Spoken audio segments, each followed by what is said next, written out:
mula sa 702 DZAS, Agapay ng Sambayanan. Narito na ang programang mag-uugnay sa iyo tungo sa wastong kamalayan sa batas, praktikal na talakayan ng mga alituntunin at balitaktakang may kaugnayan sa mga patakaran ng bayan. Kinilala sa Golden Dove Awards bilang Best Documentary Program.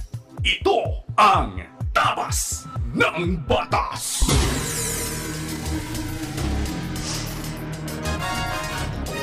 Isang magandang Sabado ng umaga sa iyo, ikaw na nakikinig sa anumang bahagi ng Pilipinas, Luzon, Visayas, Mindanao, at sa iba pang bahagi ng mundo. Marhay na aga sa inyo naming nakikinig dyan sa Bicol Region sa pamamagitan ng CARE 104.3 The Way FM. At diyan sa Zamboanga City na nakikinig via 1116 DXAS Radio Comunidad Buenos Dias. Magandang umaga rin sa 1062 DXKI, your friendly voice sa Coronadal City, sa 1197 DXFE Davao, at sa inyo rin na narito sa Metro Manila na walang sawang nakatutok. Happy listening po sa inyo. Kami ang inyong mga kakampi sa batas. Ako po si Attorney Chona Cruz Gonzalez. At ako naman po si Attorney Jeremiah Belhica. Ito po ang inyong programang Tabas ng Batas dito po sa 702 DZAS FEBC Radio TV. Miyembro po tayo ng KBP o ng Kapisanan ng mga Broadcasters ng Pilipinas. Tayo po ay napapakinggan din at napapanood sa Facebook at YouTube channel ng 702 DZAS FEBC Radio TV at of course ng Channel 185 sa Signal TV sa pakikipagtulungan naman po ng ating partner station, ang GCTV.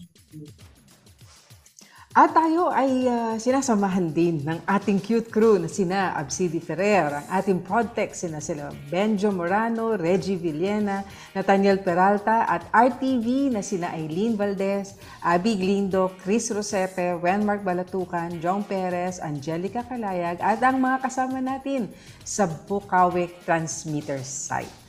Tayo ay babati rin, Attorney Jeremiah, sa mga nagpadala ng mensahe sa ating Facebook page. Happy listening kay Elza Zarate, Angelita Federico, Marie Dabu, Juanita Fernandez, Digna Toledo Bayot, Aisa Olarte Santa Maria, Lolit Malyari, Adia, at sabi niya, good morning po sa lahat. God bless po mga attorneys. Gayun din si Epifanio Salvador. Good morning po, listening on App Radio and Facebook. Gayun din si Nora Cabanto. Good morning po sa inyong programang Tabas ng Batas. Ingat po palagi kayo. God bless. Aba, syempre, attorney, meron din ibang mga bumabati. Bumabati rin sa atin sila Virgie, VL, Gabato, Lynn, Macon, Balnes, Agmir at Sonia Moya. Ganon din naman si Digna Toledo Bayot and Thelma Estrada. Si Gloria Del Valle, sabi naman niya, blessed morning po to everyone. Talagang exclamation point na tatlo. Itaps. Si Joe P.F. Fabelio, good morning po. God bless sa inyong ministry. At si Nancy Lozano, God bless Tabas ng Batas. Sa punto pong ito, nais naming pasalamatan ng ating pong mga kagapay na patuloy nating nakakapartner sa ministry ng FEBC. Sa tulong po ng Panginoon at sa inyo pong suporta, mahigit na pong 7 dekada ang ating pong pagbabahagi ng mabuting balita at tamang balita sa ating Panginoong Hesukristo. At sa mga nais naman pong magbigay at makibahagi sa ministeryo na ito, maaari pa rin ho kayong mag-message sa FB page ng 702 DZAS FEBC Radio TV o bisitahin ang donatenow.febc.ph para sa iba pa pong mga detalye. Attorney, pero bago tayong magsimula sa ating magagandang diskusyon, narito po muna ang pagkaing pangkaisipan.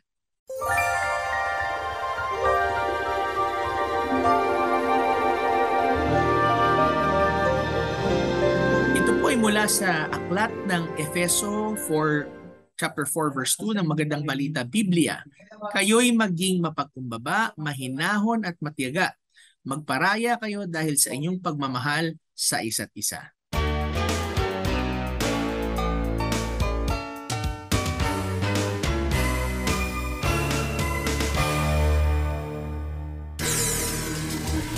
Kayo po ay maaaring makibahagi sa ating diskusyon ngayong umaga. Kung meron kayong komento, meron kayong mensahe, lalo na kung meron kayong katanungan, maaari niyo po ipadala sa amin yan sa ating Facebook page, ang Tabas ng Batas FEBC. At habang naroroon po kayo, please, talagang nagmakaawa, please like and share. Nakiusap. Ayan. Sa pagbabalik po ng Tabas ng Batas, tungo po tayo sa ating unang segment, ang Punto por Punto. Tabas ng Batas!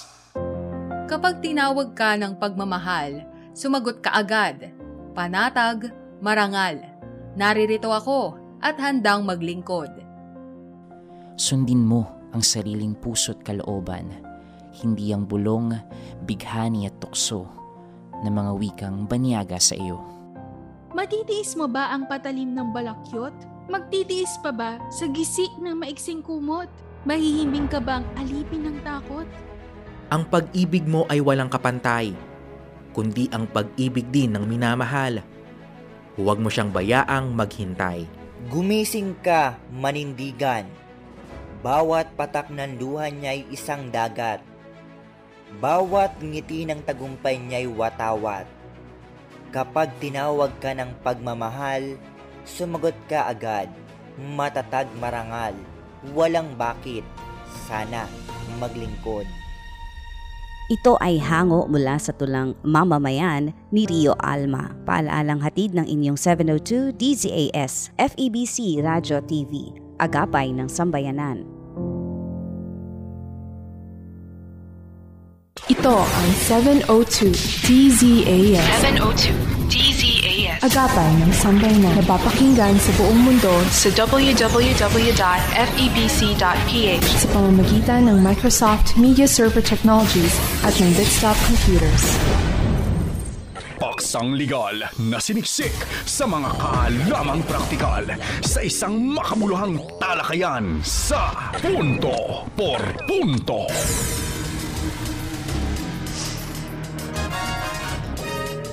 Nagbabalik po ang Tabas ng Batas at syempre ako po ang inyong kasama pa rin, si Attorney Jeremiah Belhica. At ako naman po si Attorney Shona Cruz Gonzalez. At Attorney Jeremiah, dito sa ating Punto por Punto segment, ano ba ang batas na ating pag-uusapan ngayon? Nako, very basic, Attorney. Ito yung subject natin sa law school. First year, Persons and Family Relations. Pero napakahalaga dahil ang pag-uusapan natin ngayon ay ang tinatawag na requisites of a valid marriage. No? Ito ay nakikita sa Family Code na Article 2 ng Family Code. No? Ang requisites of a valid marriage. Attorney, gaano kahalaga ba siguro sa palagay ninyo na maintindihan ng mga kasamahan natin itong mga requisites na ito? Oo, napakahalaga kasi kapag wala ang, 'di ba, requisite, yung sabihin yung mga para bang pag ikaw ay nagluto at adobo yan o sinigang yan, ano yung main ingredient na pag wala, hindi siya sinigang o hindi siya adobo, no?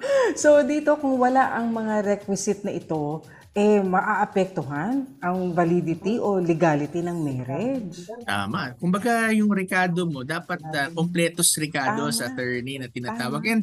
And minsan may biro dyan. Ano? Sabi niya, sabi daw nung asawa sa misis, naku, love, ang sarap ng luto mo sa mechado.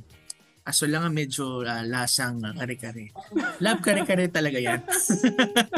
So, kaya hindi ho pwedeng imbe-imbento ang marriage, attorney. No? Mahalaga na maintindihan natin sa ating batas, ito nga sa Family Code, ano ba ang kinukonsider na batas na legal na marriage. Yung iba kasi nagkakasal-kasalan lang sila sa loob ng simbahan. Sila, kasal na kami, nagsama na kami, so kasal na kami, asawa ko na. So now, let's look at the Article 2 of the Family Code. Ang sabi po dito, ano po? There are tinatawag na essential requisites of a valid marriage at meron din namang formal requisite of a valid marriage, no? Yung essential, ito yung tinatawag na talagang essential, hindi talaga pwedeng wala yan, no? Kahit magkaroon ng depekto lang diyan ay maaaring mapawalan ng visa ang iyong kasalan. Ano po? So dalawa yan, attorney, na tinatawag na essential requisite. Ang una ay ang legal capacity of the contracting parties who must be male or female. Take note. Yeah. So yan ang una. So yan ang unang formal legal essential requisite ay kinakailangan merong kapasidad. No, ibig sabihin ito dapat ay marrying age na. Ibig sabihin ito ay higit sa 18 anyos. At least, no, attorney, at siya na. At bukod sa edad, pag legal capacity, naririyan din yung binabanggit riyan na kasarian na nagpapakasal. At binibigyan din ito ng family code. Kaya male and female talaga, attorney, isa yan sa mga na hindi pwede sa ating batas yung tinatawag na parehong lalaki at parehong babae. Ano? Yan ay sinasabi. So, kasi nga sinasabi yung same-sex marriage ay hindi recognized dito sa ating jurisdiction dito sa Pilipinas. So, legal capacity. Kaya kung ikaw ay wala pang legal age, ay definitely ikaw ay disqualified na ikaw ay magpakasal. Ano? Ang pangalawa na essential requisite ay tinatawag na consent freely given in the presence of a solemnizing officer. Ibig sabihin, ikaw ay pumayag na ibigay ang iyong sarili sa kasalan dun sa taong iyong pakakasalan at hindi lang pumayag pero sa harap ng isang solemnizing officer o isang official na binigyan ng kapangyarihan ng ating batas na mag-officiate ng kasal. So hindi pwede na kaming dalawa lang o kaya meron nagpakasal kami doon sa janitor ng aming eskwelahan, na kahit alam nyo na hindi naman siya authorized to solemnize marriage. So it has to be given in the presence of a solemnizing officer. No? So ibig sabihin, hindi pwedeng sapilitan. Tinatawag ng attorney na shotgun marriage. Hindi pwede yan. Walang pwede. sapilitan. Oo. Otherwise, nagiging ground ito, attorney, para ipawalang visa ang kasal. Yes. Okay, so yan ang unang dalawa, legal capacity at consent freely given in the presence of a solemnizing officer. Ngayon, punta naman tayo doon sa formal requisites, no, of a valid marriage. Tatlo naman ito, no? Ang una ay yung tinatawag the authority of the solemnizing officer. Ibig sabihin, kinakailangan yung nagkakasal sa inyo ay meron ho siyang otoridad na magkasal po. Ano po? At ito'y kadalasan ay yung mga pastor na nagkakasal, nag-a-apply sila ng tinatawag na certificate authorizing to solemnize marriage. Ano? At nakatulong din tayo dyan, attorney, sa pagpapaiksi ng proseso niyan. Ano? And anyway, so ang pangalawa, no, after ng authority ng solemnizing officer, is yung valid marriage license. Kinakailangan kayo ay mag-apply ng lisensya para magpakasal bago kayo pumasok sa kasalan. Ano, hindi kayo pwedeng magpapakasal nang wala naman kayong lisensya magkasal. Maliban na lang for certain exceptions. Na kumari 5 taon na kayong nagsasama at wala na bang pumipigil at wala kayong legal impediment para magpakasal, pero dahil kayo ay nagsasama na ng 5 taon, yung iba doon may mga anak na, mahigit na 5 taon, yung iba 20 years na nagsasama, ay binapayagan ho sila ng batas na magpakasal. At in-encourage siya, no? In-encourage siya na magpakasal na kayo at maski walang license, basta at least 5 years, ano? Na at least 5 years. Exemption yun, no? Rather than the rule. Pero kung kaya nyo kumuha ng marriage license, ay yan po ay mabuti. Ang pangatlo naman is yung tinatawag na a marriage ceremony which takes place with the appearance of the contracting party, so nung 2 taong kinakasal, before the solemnizing officers And so officer, in their personal declaration that they take each other as husband and wife in the presence, ito mahalaga, of not less than 2 witnesses of legal age. Yes. So kayo ay kinakailangan merong seremonya na kung saan kayo ay umattend in person, no? Hindi pwede by proxy. Yes. So yung isa pa, sabi nga natin, okay, dun sa mga dedication, dun sa ibang mga events, minsan proxy, no, yung mga ninong at ninang. Dito hindi pwede ikakasal na proxy. O kaya online, no? Kaya wala pa. Because it has to be personal declaration. Ito ay in their presence na sinasabi. At sila ay dapat nagbibigay ng kanilang consent sa harap ng solemnizing officer at ito ay pinatotohanan o yung may witnesses kayo ng at least 2 tao na nasa hustong gulang. At least 18 years old. Oo, magpapatunay sila na talagang ikinasal itong babae at lalaki na ito. Naroroon sila, di ba? Yun ang mga witnesses. Yeah, kaya hindi pala kasama, attorney, yung requirements ng valid marriage, yung ninong at ninang, ano? Oo nga, no? Not necessarily, no? Pero sila ay kadalasan, ang sinong ninang ay pumipirma bilang mga witnesses ng kasal. Makikita natin. Pero sa ating tradisyon, at syempre, mas masaya kapag meron tayong mga secondary, mga parents talaga sa ating kasalan. So, kaya nga ang sinabi, attorney, sa ating batas ay the absence of any of the essential or formal requisites shall render the marriage void ab initio. Attorney, ano bang ibig sabihin ng void ab initio? Nako, ibig sabihin sa madaling salita, walang bisa, ang kasal sa pasimula pa lamang. Parang walang naging kasal, no, na nangyari. Yeah, kaya sinasabi nun, the absence of any, no, nung dun sa 5 na atin nabanggit, any of the formal, essential, or formal requisites. So, ibig sabihin, kinakailangan naroroon silang lahat, no? Pero, a defect in any of the essential requisites, no? Ano yung 2 essential requisites ulit? Legal capacity tsaka consent. No, kapag ito ay may depekto sa any of dun sa 2 na binanggit natin, ang sabi ho doon, it shall not affect the validity of the marriage, but the party or parties responsible for the irregularity shall be civilly, criminally, and administratively liable. Yun ang consequences. Mabigat-bigat din yan. Dahil ibig sabihin, present naman siya. Meron lang depekto. No? For example, ikaw ay may marriage license pero medyo nag-expire siguro, no? Yan ay may defect pero meron ka naman. Hindi basta-basta ipinawawalang visa yan.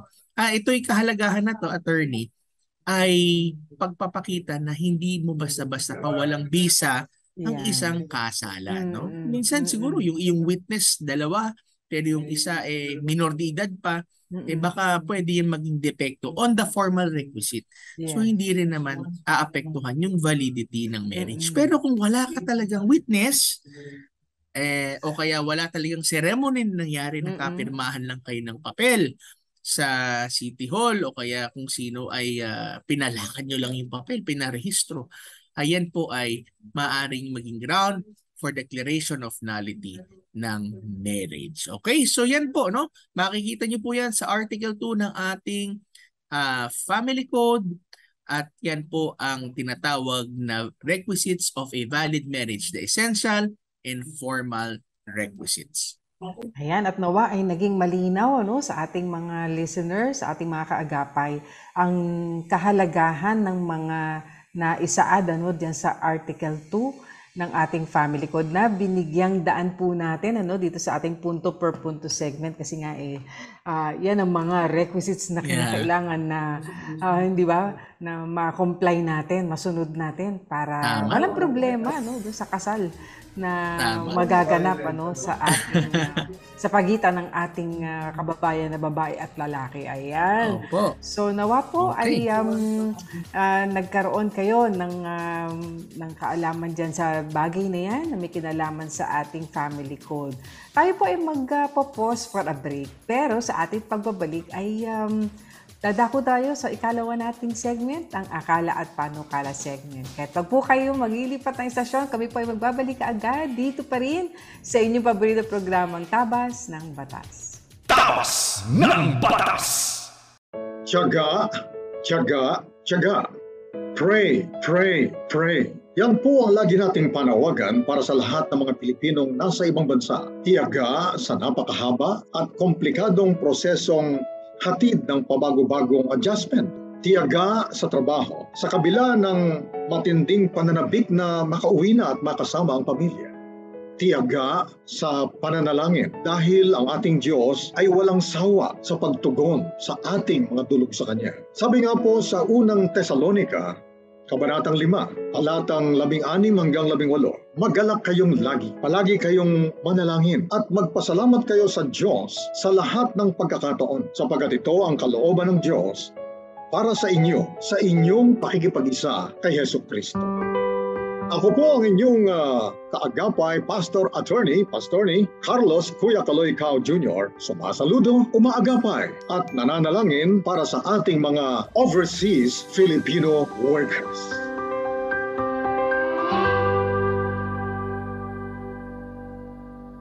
Sumasahimpapawid mula sa Maynila. Ito ang Far East Broadcasting Company Philippines. FEBC. Himpilang 702 DZAS. Agapay ng Sambayanan. Pagbibigay linaw sa mga palapalagay, ugnay sa mga panukalang batas. Akala at Panukala.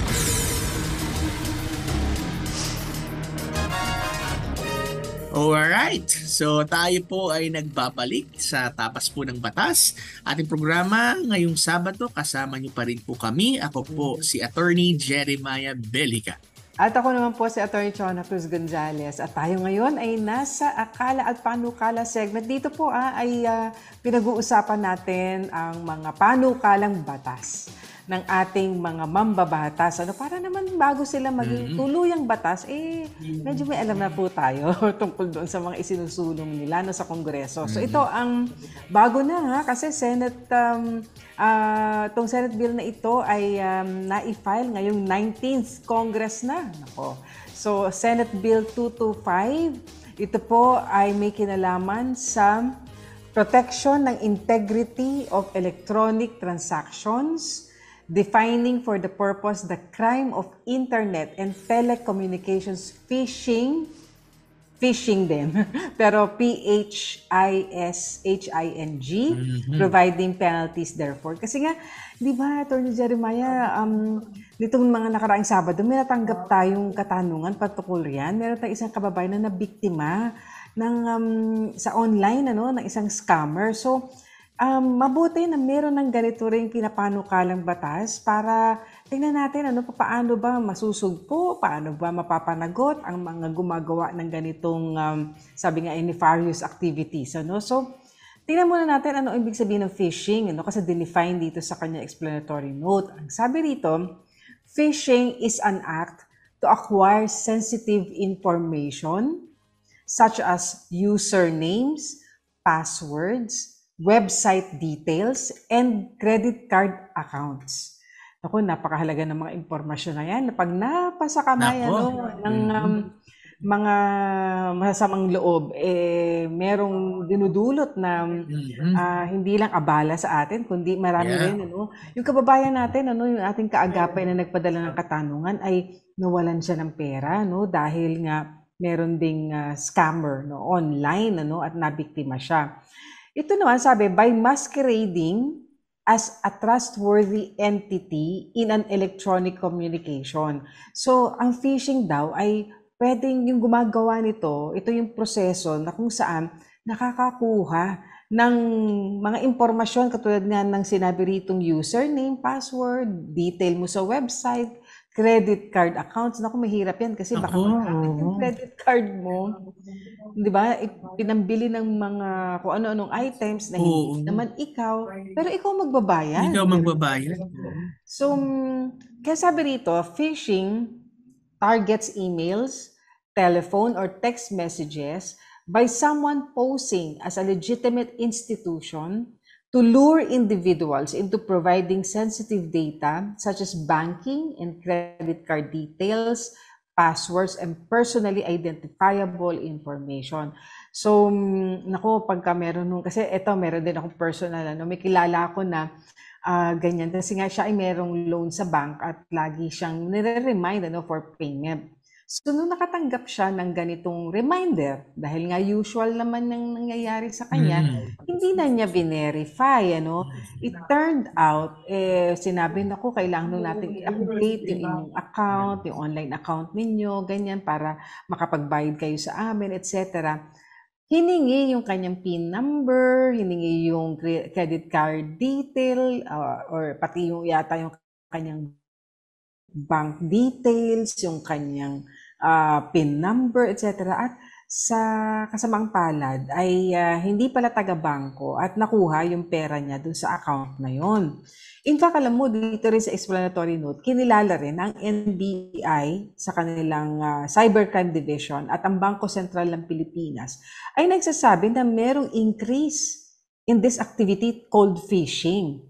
The Bankers Association of the Philippines urged the public to be vigilant against phishing activities, especially now that some people rely on online transactions. The damage, itong sabi dito, by phishing ranges from denial of access to one's email account to substantial financial loss. Yung bang pati ikaw mismo, hindi ka na maka-access ng email account mo dahil meron na palang ibang nag-take over ng account mo.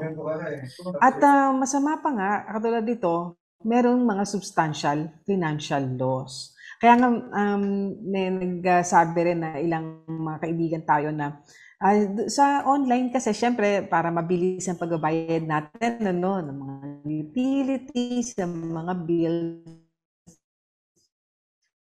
Pero huwag kayong maglagay ng substantial amount din doon sa online. Kung kayo nag-on banking, kasi nga, pwede nga siyang ma-hack, pwede nga na magkaroon ng ganitong activity. At least, kung meron daw magte-text sa atin, tatawag, magpapadala ng email, please check directly from your bank bago po ninyo i-click yung mga links, bago po ninyo ibigay yung mga impormasyon. In fact, sabi nga nun sa bangko, huwag nyo na ibigay impormasyon. Hindi po namin yan hihingin sa inyo via text or email or call.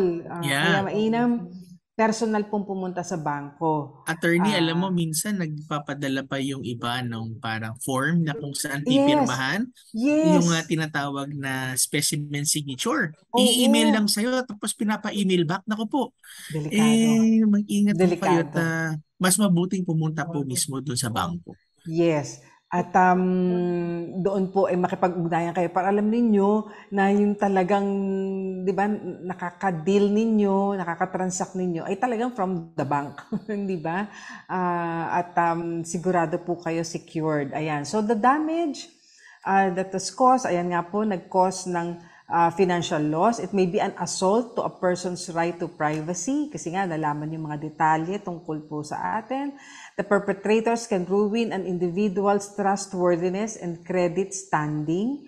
Meron pa nga nitong huli, attorney, na ang scam naman daw or ang modus operandi ay yung bang siya yung mangungutang, etc. Tapos, di ba, merong kadil na isa, yung information nitong kadil niya ang nakuha, ipinost doon sa mga GC at sinabing, eto ang scammer.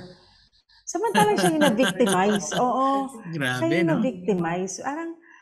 Alam mo, nakakalungkot lang, pero nangyayari Kaya talagang doble ingat tayo, Pwedeng masira ang trustworthiness, yung pangalan ng tao, nanahimik at siya nga ang biktima, siya ang ginawang scammer sa mga GC, pinost ang kanyang pangalan. At yung isa pala nangyari doon, attorney, yung ID niya, pinatake niya ng picture doon sa kausap niya na hindi naman niya verified, hindi naman niya kilala. So, nahirap din yun. Kaya itong bill na to seeks to initiate the discussion on the enactment of effective policy against phishing and all other forms of internet and telecommunications fraud. Talagang problema na siya kung kaya't kailangan na talagang pag-usapan maging sa Kongreso.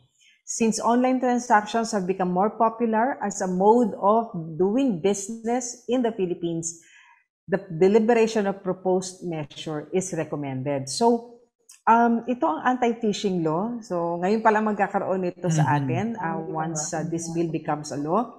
Pero, yun ang nilalayon, no? Para mapanagot natin itong mga gumagawa ng ganitong klase ng pagnanakaw ng identity mo at ng mga may mga kinalaman sa'yo, maging pera, no? Nananakaw nila.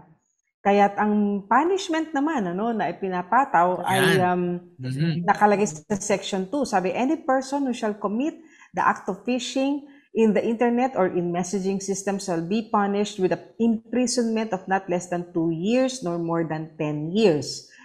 Or a fine of not less than 50,000 pesos but not more than 500,000 pesos. Or both, no? Imprisonment or fine, and fine. So the act of internet and messaging phishing involves securing or obtaining sensitive personal information. So inulit po dito, define dito, ano ba ang phishing at paano natin sila mapapanagot sa ganitong gawain. At of course, ang coordination ng DOJ with the Cybercrime Division of NBI and the Anti-Cybercrime Group ng PNP ay mag-establish po sila ng framework, for a comprehensive process of assisting the victims of phishing and assist law enforcement agencies in obtaining evidence to apprehend perpetrators. Of course, Attorney said, this is a good step. Naku, lalo na ngayon, attorney, lahat talaga is now, pati government services, talaga ang tulak talaga is digitalization, digital transformation. Yung phishing na ho yan, bagamat hindi ito yung pangingisda na FISHING, pero parang pareho din, nangingisda rin sila ng information sa iyo. So, this is really timely and I think we will see more laws coming, to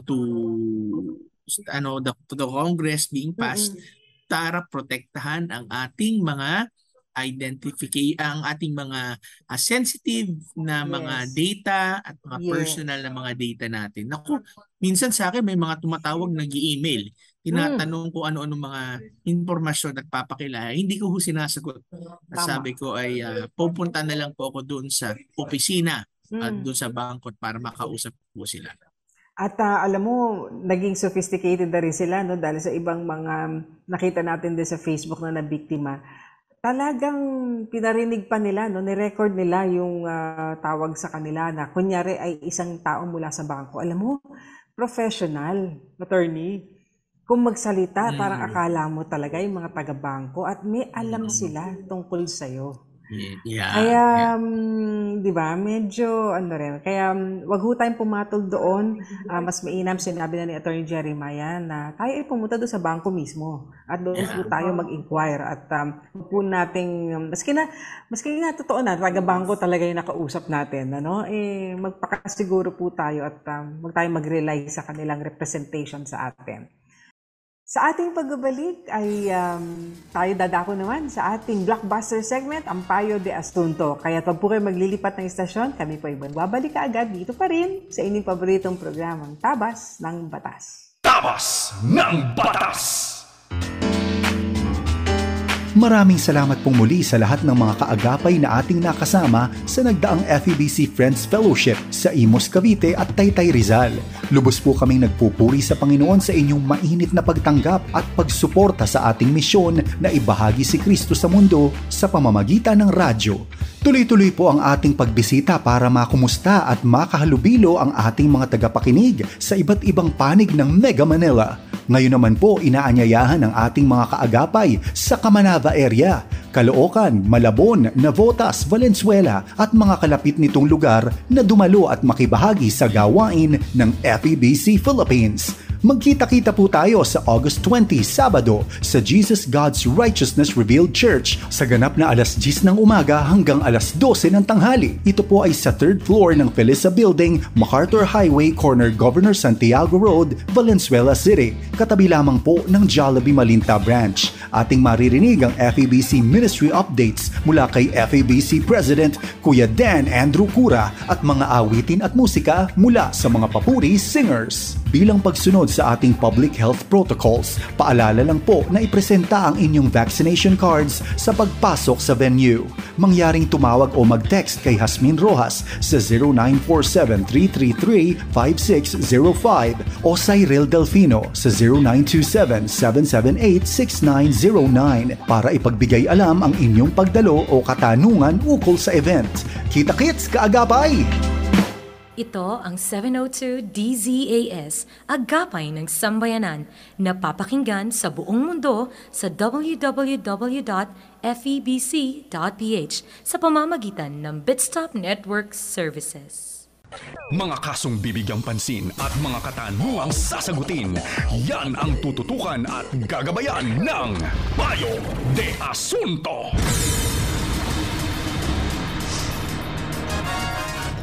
Babalik at dadako na po tayo sa ating blockbuster segment na Payo de Asunto para sagutin po. Subukan naming sagutin at magbigay kaliwanagan sa inyo sa mga katanungan na ibinigay sa amin po nila Attorney Chona.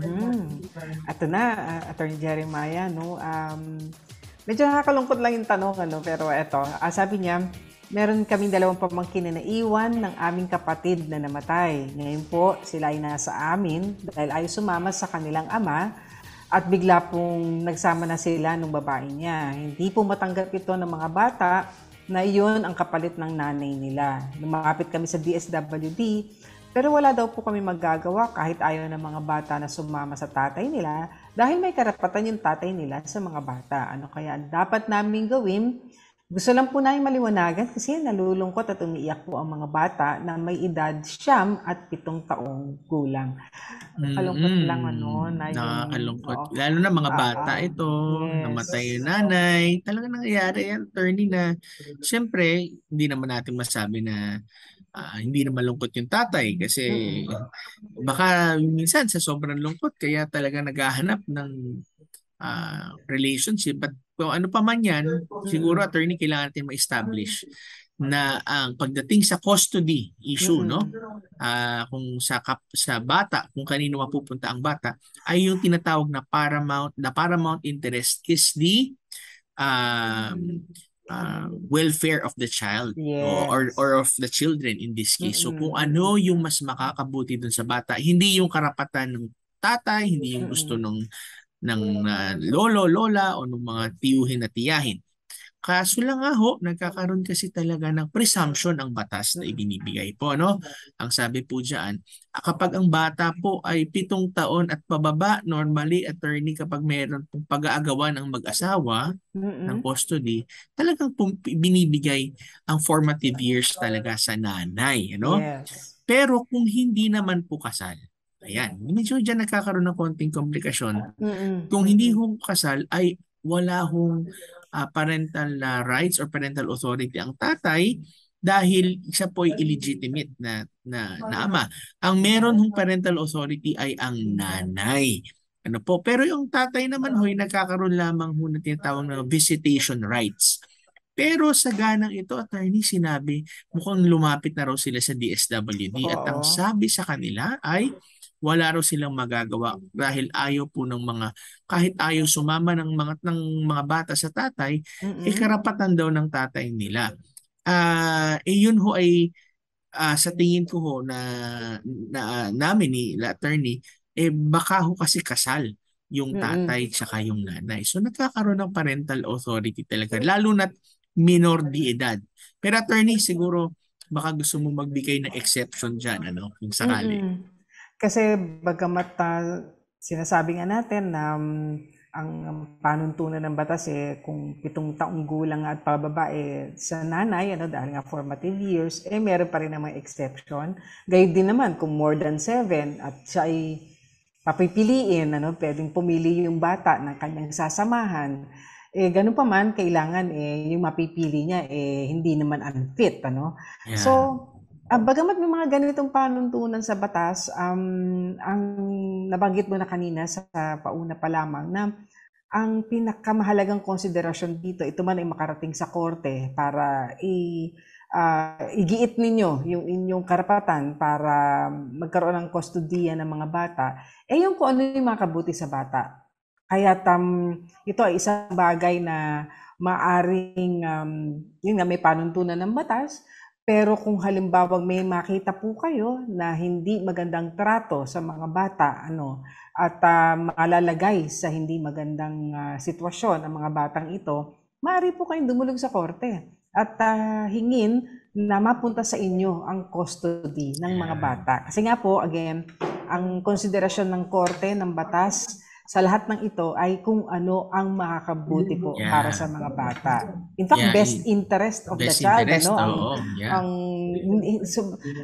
Pag sinabing best interest, pinaka magandang sitwasyon para doon sa mga bata. So, yan po. Nawa ko ay nalinawan po yung issue na yan sa custody. Ngayon, tungo tayo sa isa pang katanungan. Sabi niya dito, kinasal po ako sa isang British noong 1998 dito sa Pilipinas. 18 years old ako, 62 siya noon.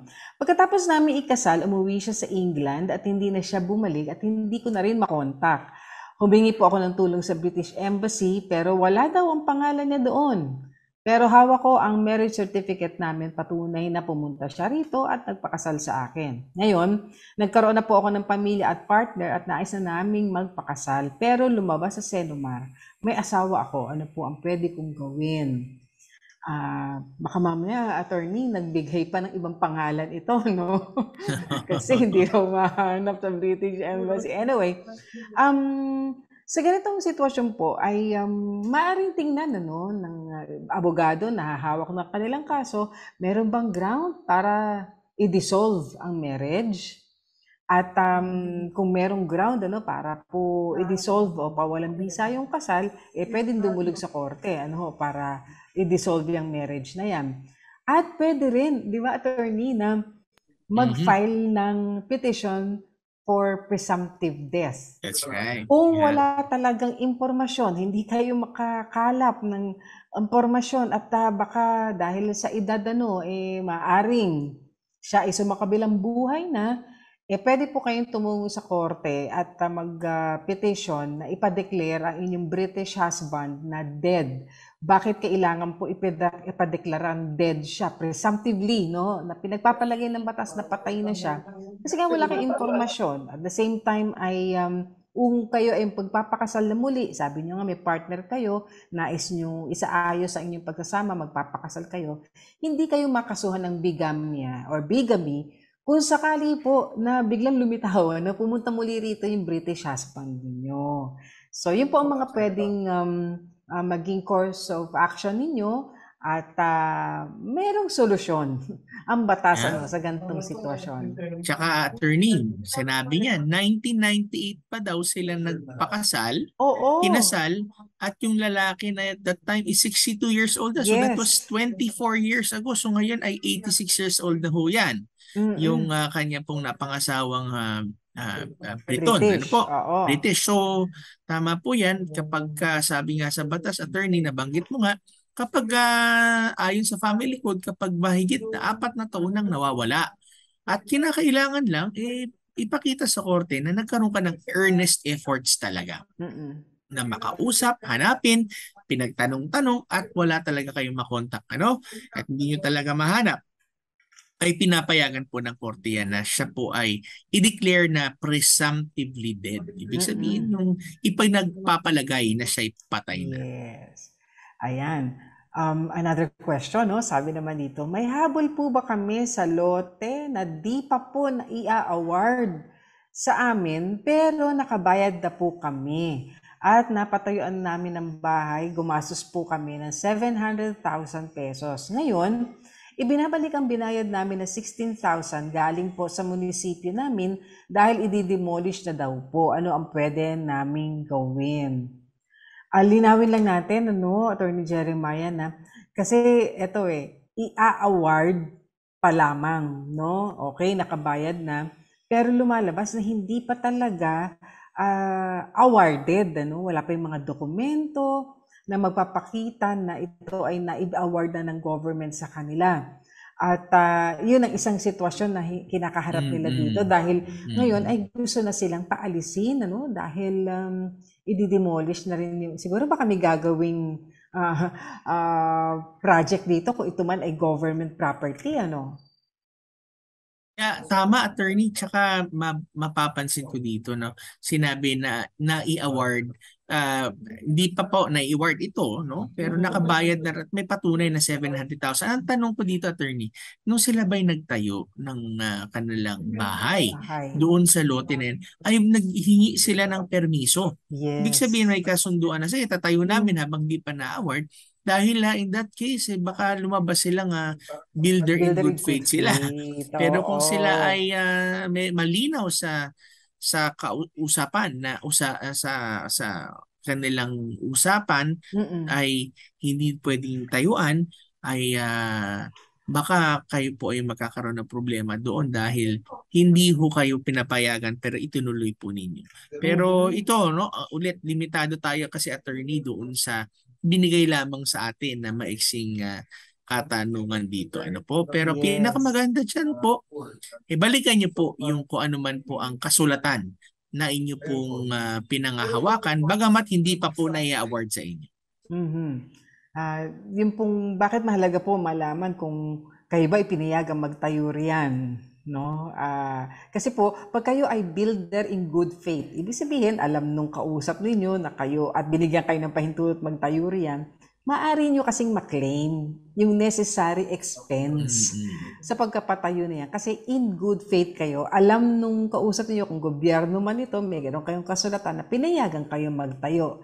Problema po pag walang ganon kasi di ba, baka hindi tayo makaklaim ng even necessary expenses. So pakibigyan po kami ng additional information at sa mga magpa-follow up pala na question, please refer po do sa unang question na pinadala ninyo sa amin. Idugtong nyo na lang po yung follow up question para po alam namin kung ano yung, di ba, pinakauna yung katanungang pinadala sa amin. Kasi po naghahanap po kami sa dami ng katanungang pinadala, no? Hindi namin minsan po mahanap yung first question ninyo. Okay, so next attorney, one. madagdag ko lang, no?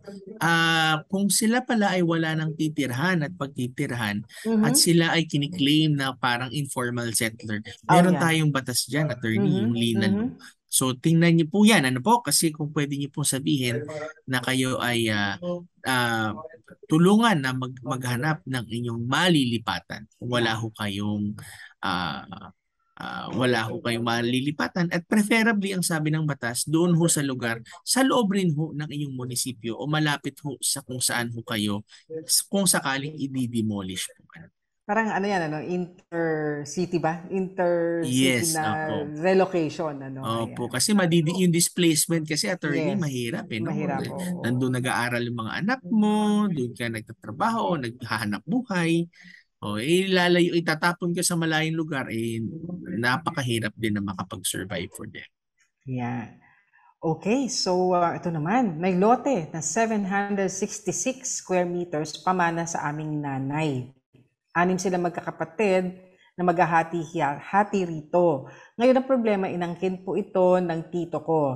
Pinapalayas po kami pero di kami pumapayag, lalo na nakita namin dun sa mapa ng lupa na nakapangalan sa tito ko at nakalagay doon na care of sa pangalan ng tatay ko. Dahil yon ay binigay bilang mana o gift nung kinasal sila. May ika-clarify lang po muna kami ni Attorney Jeremiah sa inyong katanungan. Ano po, kasi medyo naghalo-halo na po yung mga terminology sa mana o gift. Medyo may implikasyon po kasi yan. Paki-clarify lang po sa amin, nabanggit nyo kasi na ito ay namana o pamana sa inyong nanay. Kasi po kung ito ay pamana sa inyong nanay at siya ay may mga kapatid, ang batas po ay nagsasabi na kung wala namang will and testament, at namatay intestate ang inyong nanay at di ba, maaring yung ano na rin, yung tatay siguro hindi nabanggit din dito, ang mga heirs, itong mga magkakapatid na ito. At kung sila po ay 6 na magkakapatid, tama po, maghahati-hati po sila roon, share and share alike. Pare-pareho tigwa 1/6 sila. Kung sila lang po yung yung mga tagapagmana. Ngayon, kung donated naman yan o ibinigay po yan bilang regalo, nung ikinasal po yung nanay ninyo at tatay ninyo, nasan po yung deed of donation? Ano po ang nakalagay doon? Kasi po, napakahalaga na mayroong deed of donation, kontrata po ito, dokumento na nagsasaad na itong partikular na lupa na ito o property ay talaga nga pong ibinibigay sa nanay at tatay ninyo bilang regalo nung ikinasal sila. Kasi kung wala pong ganoon, at verbal lang ang donation, ganito kalaking halaga o ganitong kalaking lupa, maaari may question po sa validity ng donasyon na yan. Oo, attorney, actually, parang ang sinasabi rin dito ng kaibigan natin na nagtatanong ay nakita daw nila yung mapa ng lupa na nakapangalan sa tito ko ay nakalagay doon ay naka-care of yung mapa na yun naka-care of daw doon sa kanyang pangalan tatay niya na bilang regalo sa kasal. So ang iniisip ko, ano ba tong mana to? Siguro baka meron silang attempt na i-subdivide, no? Baka meron subdivision plan, yan yung tinatawag na mapa. Pero again, babalik po kayo dun sa titulo ng lupa. Mahalaga po, titingnan niyo, sinabi nga ni attorney, tingnan niyo yung title ng lupa. Kanino ba nakatitulo? Ito po ba'y nakatitulo sa inyo pong lola, sa inyo pong lolo, dun ho sa kanilang mga magulang? At kung ito po ay pinamana, dapat nga, sabi nga ni attorney, ito ay dapat may kasulatan. So, kung gusto nyo mag-follow up question, para mas makasagot pa ho kami, maaari ho namin sagutin yan sa susunod po. Tungo na tayo sa susunod na katanungan, at ito ay may kinalaman naman sa domestic adoption. Iba-iba talaga subject matter, attorney. Sabi niya, aampunin po sana namin ng asawa ko ang half-brother ko, 11 years old. Simula po nang pumanaw ang nanay namin, kami na ng asawa ko, ang tumayong magulang ng kapatid ko. Nasa pangangalaga ko po siya, kasama ang anak ko sa pagkadalaga na 9 years old. Gusto po sana namin ng asawa ko idaan sa legal na proseso ang pag-aampon. Yung anak ko po, aamponin din ng asawa ko. Ang process is step-parent and relative adoption po. Pero ang sabi ng DSWD, dapat daw may 5 years residency ang asawa ko dito kasi American citizen po siya. Pero according to RA 1164 to waive ang residency under 4th civil degree of consanguinity or affinity, tama po ba? Ayan, so may nirefer siya na batas. So, tingnan natin itong domestic adoption na ito. Kasi naka-enumerate dito, attorney, di ba, yung who may adopt and who may be adopted. Yung may sinasabi patungkol sa sino ba ang pwedeng mag-adopt, gusto nating bigyan ng pansin itong binabanggit kung Filipino citizen. Kasi merong mga requirements ang Section 4 ng Domestic Adoption Law na mag-a-apply din kapag foreigner ang mag-a-adopt. So, syempre dapat legal age, in possession of full capacity and legal rights, good moral character, not been convicted of any crime involving moral turpitude, emotionally and psychologically capable of caring for children, at least 16 years older than the adoptee, who is in a position to support and care for his children in keeping with the means of the family. Of course, yung 16 years old na difference between adopter and adoptee, may exception yun, lalo na kung anak naman, So, kapag daw naman alien o foreigner ang mag-a-adopt, dapat meron din yung mga qualifications na yon na binanggit na natin, At dagdag pa roon, kailangan merong diplomatic relation yung bansa noong foreigner sa ating bansa. He has been living in the Philippines for at least 3 years. So, hindi po 5 years residency, kundi ang sa batas, 3 continuous years prior to the filing of the petition for adoption and maintains such residence until the adoption decree is entered. So, 3 years. That he has been certified by his diplomatic or consular office of any appropriate government agency to have the legal capacity to adopt in his country. So, Yun ang sinasabing requirement kapag foreigner, ano? Pero, attorney, merong sinasabing proviso dito, no? The requirements on residency, yung 3 years, and certification of the alien's qualification to adopt in his country may be waived for the following. At isa rito nakasaad, one who is married to a Filipino citizen, yun ang kanilang sitwasyon, and seeks to adopt jointly with his spouse a relative within the 4th civil degree of consanguinity or affinity of the Filipino spouse. So, sa makatwid, ay maaari nga na kasi inaalala, inaalala niya kasi 3 years residency. Yes.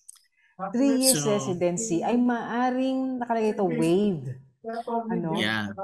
Siguro, attorney, paliwanag natin yung 4th degree of consanguinity or affinity. Ibig sabihin po na to. At paano, di ba, nasasakop nitong sitwasyon na ito, yung within 4th civil degree of the consanguinity or affinity. Tama, attorney. Kumbaga, mula sa iyo, papunta sa iyong nanay, o sa iyong magulang, 1 civil degree yan. Ano? Kapag yung mula sa nanay mo hanggang sa kapatid mo at ikaw ay 2 na yan, 2 dahil 2 step. Mula sa kapatid mo papunta sa pamangkin mo, yan ay 3rd civil degree. At kung papunta naman sa pamangkin mo at doon sa kanyang anak pa, ayun ay 4th civil degree na tinatawag. At kung ito naman ay by affinity, ibig sabihin pati yung mga asawa noong nasa 1st, 2nd, 3rd at 4th. Dahil pag consanguinity, ibig sabihin kadugo mo. No? Pero kapag affinity, ibig sabihin ito ay naging kamag-anak mo dahil sa pag-aasawa. Yan, okay? Kaya pero itong kanyang diniscuss, attorney, napakaganda na itong topic natin. No? Dahil ang kanilang ina-adapt pala ay gustong i-adapt ng kanyang asawang US citizen, no? Ay ang kanyang anak, no? Kaya maaari daw ma-waive yan dahil anak yan, ano? Doon sa proseso, no, attorney, talagang kinakailangan ay sa korte, no, para matapos na ma-file na nga yung petition for adoption at paboran ng korte ito at mag-release na, mag-issue ng decree of adoption, edi yung kanyang kapatid, ano, yung kanyang half-brother at kanyang illegitimate child ay magiging adopted na nilang mag-asawa, no? At of course, korte na magde-decide nito, no? Upon presentation of evidence on their part at nakita na talagang naka-qualify sila at yung requirements ay na-satisfy, darating nga na yung decree of adoption ay may issue sa kanila. Tama, attorney. Tsaka magkakaroon pa rin yan ng home study report na tinatawag. Ano? Yung sinasabi ng DSWD kanina, although ma-waive yung residency, yung years ng residency, ay kinakailangan pa rin gumawa ho ng report at recommendation yung court social worker po na po dahil yan po magiging basihan ni judge, isa sa matindi at matibay na basihan para malaman kung ito ba ay sa ikabubuti ng kapakanan ng bata. Pero sa experience natin, attorney, kapag yung nanay naman at kapatid, lalo na kung ulila na at ang bata ay pinapayagan naman yan basta sila ay merong qualities na pwedeng mag-adapt, no? Yung kanilang financial capability at syempre yung abilidad nila na mag-provide ng masayang tahanan. At sa palagay ko naman ay magkakasama na rin sila ngayon. So I don't think na magkakaproblema yan. Oo, at relative naman, kadugo rin naman, ayan. So baka bigyan pa natin ng may oras pa, kahit konti na lang. Sabi rito, regarding sa case about falsification of documents, talaga po bang matagal bago ilabas ang resolution? Inabot na po kasi ng 1 taong mahigit ito. Katwiran po ba na dahil kakaunti ang mga piskal sa lugar na yon, kaya matagal? Sana po ay maliwanagan ako tungkol diyan. Salamat po. Nako, attorney, alam mo may nilabas ang Department of Justice, no? Kung di ako nagkakamali, nung isang taon na kung saan ay pinapaalalahanan nila ang mga piskal, no? Piskalya ang lahat ng mga prosecutor na tumalima doon sa prescribed time na kung saan ito'y kanilang dapat ma-resolve. Kung hindi ako nagkakamali, attorney, 100 ilan ba? Parang may specific days sila. Kung di 90 days, 120 days.